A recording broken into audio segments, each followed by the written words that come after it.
It's Friday, August the 4th, and this is your Barbados Today morning news update. I'm Emmanuel Joseph. Thanks for joining us. Topping the news at this hour, embattled former executive chairman of CLICO Holdings, Leroy Paris, continues to wait for a resolution to his case in which the High Court has frozen his $2.5 million bank account. Paris's attorney, Hal Gollop QC, tells Barbados Today he is still waiting on the Court of Appeal to make a decision on his request to reverse the High Court order freezing his client's assets. Gollop and his legal team went to the Court of Appeal in October last year asking for the reversal, but at the end of the appeal hearing, the panel of justices reserved their judgment on the matter. Meantime, the 8-year wait by the over 20,000 CLICO policyholders to get back their investments from the collapsed insurance company draws to a close. Chairman of the Barbados Investors and Policyholders Alliance, June Follow, said yesterday that members must not be made to go through a similar experience ever again. This week, the High Court approved the transfer of assets and insurance policies from CLICO Life to New Life Investment Company, Inc. and Resolution Life Insurance Company Limited.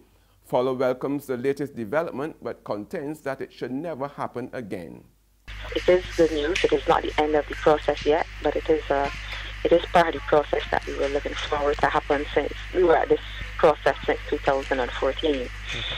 We are grateful that it has come to this point and that we are at a stage where the transfer agreement has been approved by the court.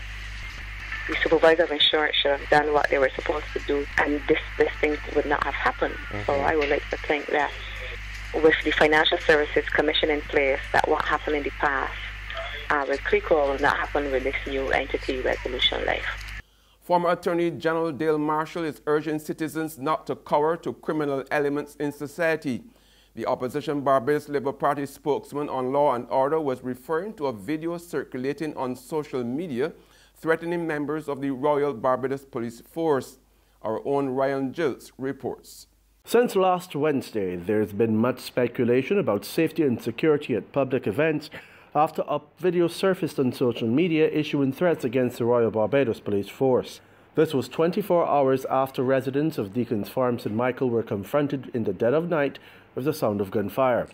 Marshall said the Barbados Labour Party was aware of the disturbing video, as well as statements suggesting outbreaks of violence during the climax of the festivities this weekend. And, whether genuine or not, he urged for them to be taken seriously, given the unnecessary levels of discomfort the situation was causing. He said if it was a hoax, it demonstrated the level of depravity some people were willing to sink to, because in an already tense environment where the daily reports of gun-related violence had citizens feeling as if they were under siege, such threats only contributed further to making Barbadians anxious and fearful.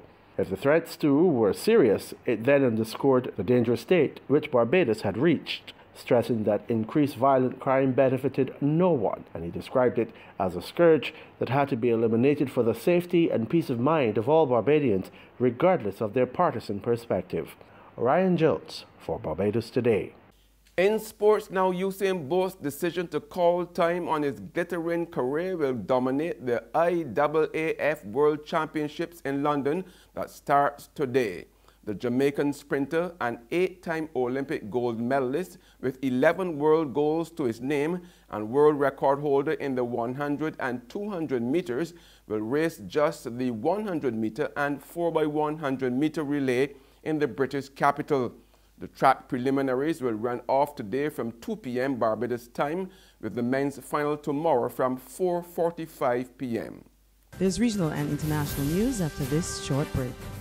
Ladies and gentlemen, welcome to the main event on Saturday, August 5th at 8 p.m. The Courtesy Garage Limited Mount Gay Pick of the Crop Finals will heat up as reigning monarch Aziza battles Colin Spencer, Donella, Adrian Clark, Crystal, Classic, Edwin, iWeb, Smokey Burke, Observer, and Sir Rule at the Kensington Oval 3Ws Amphitheater. Early bird ground tickets, $45. Early bird 3W stand tickets, $60. Regular tickets are $55 for the ground and $75 for the 3W stand. Find out who will be the 2017 Calypso Monarch at the Courtesy Garage Limited Mount Gay Pick of the Crop Finals in the Kensington Oval 3Ws Amphitheater on August 5th at 8 p.m. Before I lose it, take my stress away, yeah. Phillips and Company may help. Oh, certainly. One moment, please. Miss Phillips? Yeah? There's a lady on the line from the Nation newspaper who would like to speak with you. The Nation? Will she go on? Well, they're trying to sell us some ads. Look, don't make me laugh this morning. Ads in the Nation? They're real expensive, and for one year, nobody ain't buying them papers no more. Nobody want to steal news. I hear reading Barbados Today online for free. So I tell she thanks for calling, but no thanks. We just advertising Barbados Today, families. Tell she is Barbados Today all the way. Okay, I'll pass on the message. Mom, are you still there? Oh, she put it down. The Barbados Today, news you can trust. We're back with news from the region now. A Guyana Defense Force soldier is battling for his life in the Georgetown Public Hospital after being struck down by a motorist on Tuesday. The motorist himself has been admitted to hospital with minor injuries. Investigations reveal that the joint security forces, including the soldier, were conducting a roadblock when the motorist allegedly breached the cordon and collided with the military man. In more regional news, severe turbulence on board an American Airlines flight from Miami to Trinidad and Tobago Wednesday resulted in 30 passengers being injured and 3 being hospitalized. At around 9 p.m. Wednesday, the pilot contacted the ATC tower to advise that they experienced severe turbulence while en route from Miami to Port of Spain and would require medical assistance upon arrival at the Piarco International Airport as there were injuries on board. The authority and the emergency response agencies arrived on site immediately to lend support.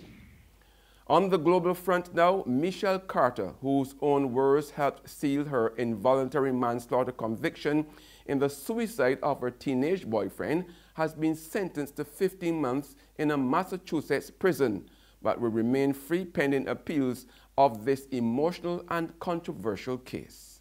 Now sentences you to 2.5 years in the Bristol County House of Correction. A Massachusetts judge sentencing Michelle Carter to 2.5 years in prison for sending her boyfriend Conrad Roy text messages urging him to commit suicide in 2014. The verdict is the first time in the state a person has been found guilty of manslaughter only for words. That this is a tragedy for 2 families. Bristol County Juvenile Court Judge Lawrence Moniz said he weighed Carter's age at the time of the crime in deciding the sentence.